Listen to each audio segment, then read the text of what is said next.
Hello, what's up guys? This is Parts TV. So for today's video guys, ay yun nga guys, nakita niyo yung thumbnail natin na may application na kamukha ni CapCut at pwede tayo makapag-edit ng libre at ng bayad. Kay CapCut kasi medyo dumadami na yung bayad kay CapCut ha. Kahit yung transition binabayaran na per month. So ito guys, alternative lang naman para sa inyo sa mga nagtitipid dyan. Pero kamukhang ni CapCut. Kompleto guys. So papakita ko sa inyo. So tara and let's go.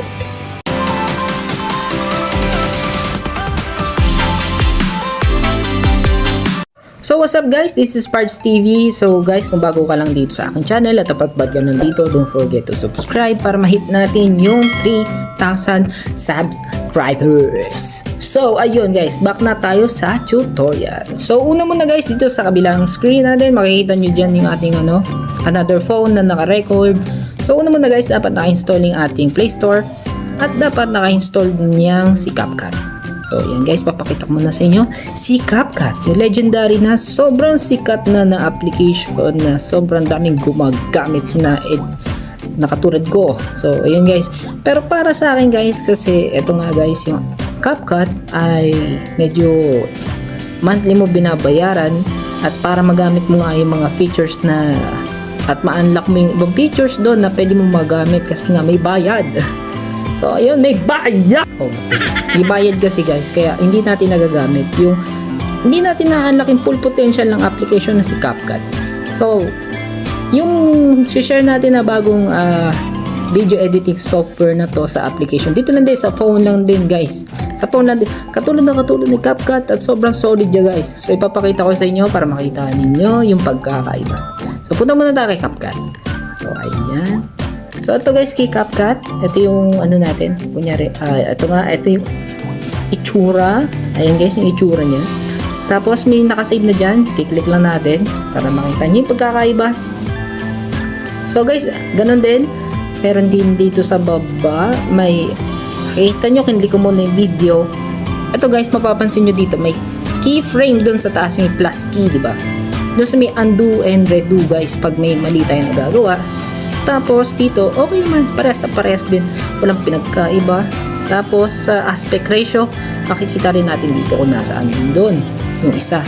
So ayun guys, so dito naman guys sa pinakababa naman na mga magagamit nating effects, then audio, tools, caption, tapos overlay, filter, marami na rin yung stickers. Ayan nga, may iba dyan na wala doon kay secret. So wait lang natin. Wait lang, huwag nyo munang kasi pag in-expose ko kaagad, syempre baka magkulasan na kayo sa video ko. So wait lang, huwag nyo muna skip. Pinapakita ko muna nga para sa mga beginner lang sa mga beginner. Kasi yung iba kasi na advanced user na. So sige, pwede mo nang i-search kung skip mo man tong video ko. So okay lang. Para lang to sa mga beginner. Sa mga medyo nahihirapan pang gamitin si CapCut. So ito nga guys, nakikita na natin dyan lahat ng tools na nandyan sa baba. Lahat naman yan ay nagagamit natin. At ayun na nga, kaso may bayad yung iba. So nakita nyo naman dito sa sa akin kasi naka-pro ako. So lahat yan naka-unlock pag kinlik ko. So doon naman sa isa, so punta na tayo. So punta muna tayo dito sa ating Play Store. Then search natin tong application na to. Video editor. So yan. Video editor. Tapos ito guys, click nyo lang tong video editor and maker. And maker pala guys pero kasama siya doon. Ito guys, so ayan, nag-update pala. So hindi ko muna na-update. So ayan guys, marami pong gumagamit, 100 million na yan yung gumagamit. So, i-open muna natin guys siya dito sa ating video maker. So, ayan guys, napansin nyo naman siguro yung pagkakamukha nila. Kay CapCut, ganun din. May tools din dito sa taas, tapos medyo konti. Tapos dito naman sa sa baba, andyan nakasave lahat ng mga nagawa mo ng projects, sa mga na-edit mo na video. So, ayan. So, ito guys, dito sa ating video, kamukha rin dun sa kabila, kay Malapiton. Pansinin nyo guys, pag kinlik ko to, So ayan, may keyframe doon sa taas. Ito yung keyframe guys, yung may diamond plus sign na sa taas. Ito guys. So ayan, naging negative kasi kinilik ko. So ayan guys, may keyframe doon. Ayun yung mas okay sa pagbibideo natin. Merong ano ha, keyframe kasi na-adjust niya yung video kada galaw ng mukha mo. So ayun guys, so medyo marami kang pwede paggamitan ng keyframe. Tapos dito naman pag di natin kinlik yung video na nakakompile dito, so ito yung mga tools sa baba na pwede natin magamit: trim, music, text, sticker, then effects. Kung gusto mo naman maglagay ng chroma key, sige papakita ko sa'yo. Eto guys, chroma key, dito lang tayo sa peep. Ayan yung peep, pang overlay. Kuha tayo ng ganito na pang overlay. Sige, may green screen guys, may green screen para makita nyo. Itong subscribe, kita nyo guys, ito yung may subscribe guys na video. Tapos ang kailangan lang natin dyan ay i-cut out. Saan i-cut out? Ayun, i-cut out. Ay, hindi pala i-cut out yan. So ayan, ano lang natin guys, click lang natin tong green screen na yan, hanapin lang natin yung mismong chroma key. May chroma key dito guys, chroma key. Ayun, chroma. So ito guys yung chroma key, ipunta lang natin sa green yung bilog na yan. Ito guys, itong bilog na to, ayan, nailabas na siya dun sa mismong green. Tapos i-highlight lang natin siya hanggang 60. So ayan, 60, naging 61. So ayan guys, pansinin nyo yung video, di ba nawala yung pagka-green niya, pero pag pinlay natin yan, play natin. Ang dami naman. Ha? Ang dami naman kapagod yan. Diba? Sobrang solid niya guys. Ang linaw, pulido guys. Tingnan nyo naman yung subscribe. Diba? Diba wala masyadong green. Parang talagang kay CapCut. Ganon din kay CapCut. Lahat ng user dyan na nakapag-chroma key na dito kay CapCut ay ganito rin yung similar na pag-edit doon. Walang pinagkaiba guys. Lahat dyan pwede mong gamitin kahit yung mask. Yung mask sa bilog, rectangle, ayan, may heart, may star din doon. Walang pinagkaiba guys. Sa transition and animation, so ito guys, may combo dito, out, combo, loop. So lahat po yan, libre nyo magagamit guys dito sa application na to. Si video editing, video editor pala, video editor and maker. So yun yung kanyang title. Ang haba.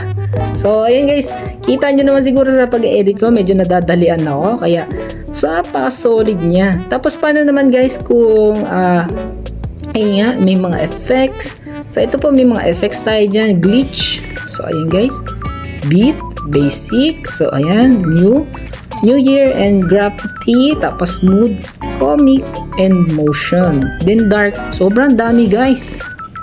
Oh, di ba nakita nyo guys? Solid! Wala kang babayaran every month. O, di ba? Every month, hindi sasakit yung ulo mo. Pero syempre, pag sumikat tong application na to, katagalan ay magkakabayad din to. So, kaya enjoyin muna natin tong application na to hanggat wala pa siyang, hindi pa siya masyadong sikat sa 100 million na yun Pero syempre, wala siyang bayad. Kasi nga, nagagamit natin siya ng libre. So, ayan guys, may mga effects dyan. Ayan nga guys, i-download ko muna yung explosion. So, ayan. Long press to apply. So, ayan guys, nakita nyo naman siguro na gumana at wala tayong inaano dito Wala tayong nilagay na account, wala mismo. So, ayan guys, nandito na po lahat sa mga advanced din sa beginner. So, siguro, gagawa ko na lang ito ng tutorial, step by step, para medyo bubukod-bukod rin natin yung video para hindi masyadong takaw sa sa mismong pagbablog natin.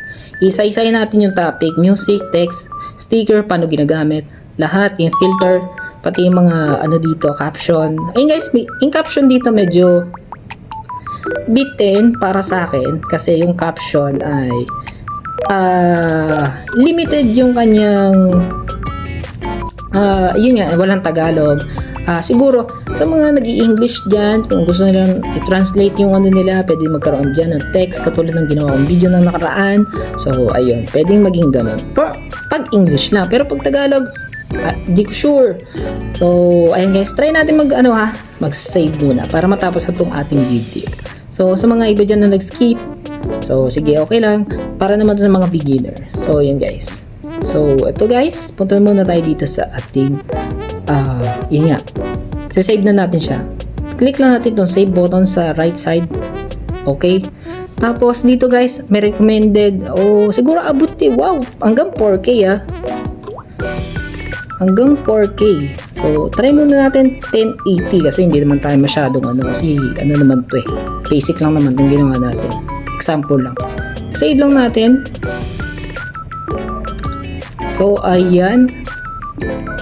Tapos, hanapin natin siya doon sa ating file. So, ayun na guys. Ang dami naman. Ha? Ang dami na kakapagod dyan. Di ba nakita nyo guys, libre at pwede nating magamit tong video editing software na to sa ating Android phone na libre at wala tayong binabayaran. Katulad lang din ni CapCut, para lang to sa mga beginner or kung kaya sa mga nagtitipid dyan, pwede rin to sa inyo. So ayun guys, pala tayo, hindi naman naka-pro yan guys. Hindi tayo naka-pro. Ano lang yan guys, wala akong account na ginamit, wala tayong nilalagin dyan. Basta ito guys yung na yan, pwede tayong mag-avail ng pro or hindi. Basta ito guys, libre lang po itong application na to. So yun lang guys yung ating video for today. So sana ay nakatulong tong video to. At ilalagay ko na lang dyan yung link dyan sa ating description. So yun guys, maraming salamat sa panonood guys. At don't forget to subscribe guys para ma-hit natin yung 3K subscribers. So maraming salamat guys. This is Parts TV. Maraming salamat. Peace!